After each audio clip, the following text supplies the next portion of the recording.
మరొక breaking update చూద్దాం. IPL సందడి వచ్చేసింది. ప్రపంచవ్యాప్తంగా మంచి క్రేజ్ సంపాదించిన ఈ లీగ్ ఇవాల్టి నుంచి ప్రారంభం కానుంది. తొలి సమరంలో Chennai super kings, royal challengers Bengaluru జట్లయితే తలపడనున్నాయి. RCB star player Virat Kohli దాదాపు 2 నెలల తర్వాత మైదానంలోకి అడుగు పెట్టబోతున్నాడు. ఇక ఏకంగా 17 కోట్లతో దక్కించుకున్న కామరాన్ గ్రీన్ పై బెంగళూరు చాలా ఆశలైతే పెట్టుకుంది. మరోవైపు తొలి మ్యాచ్ కు ఒక రోజు ముందు మహేంద్ర సింగ్ ధోని కెప్టెన్సీకి గుడ్ బై చెప్పారు.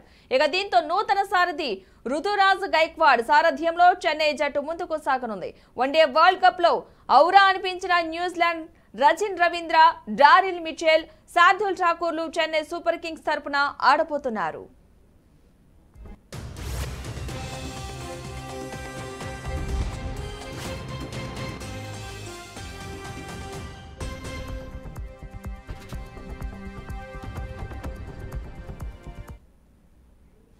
చెన్నైలోని ఎంఏ చిదంబరం స్టేడియం వేదికగా రాత్రి 8 గంటలకు ఈ మ్యాచ్ ప్రారంభం కానుంది. 7 గంటల 30 నిమిషాలకు టాస్ వేస్తారు. చెన్నై సూపర్ కింగ్స్ నుంచి రుతురాజ్ కెప్టెన్ గా Ruturaj Gaikwad, players Rachin Ravindra, Ajinkya Rahane, Moeen Ali, Daryl Mitchell, Shivam Dube, Ravindra Jadeja, MS Dhoni, Shardul Thakur, Deepak Chahar, ఇక మహేష్ తీక్షణ ఆడుతున్నారు. ఇక రాయల్ ఛాలెంజర్స్ బెంగళూరు నుంచి కెప్టెన్ ఫాఫ్ డుప్లెసిస్ సారథ్యంలో Virat Kohli, Rajat Patidar, Glenn Maxwell, Cameron Green, Mahipal Lomror, Dinesh Karthik, Alzarri Joseph, Mayank Dagar, Akash Deep, Mohammed Siraj ఆడుతున్నారు.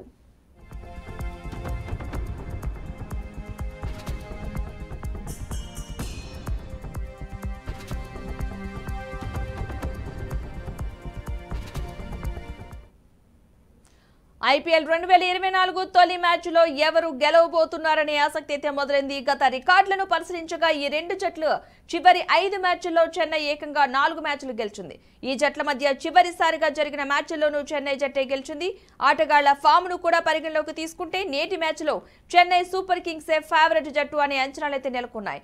ఇక నేటి మ్యాచ్ లో RCB captain Faf du Plessis batting లో రాణించవచ్చునని క్రికెట్ నిపుణులైతే విశ్లేషిస్తున్నారు.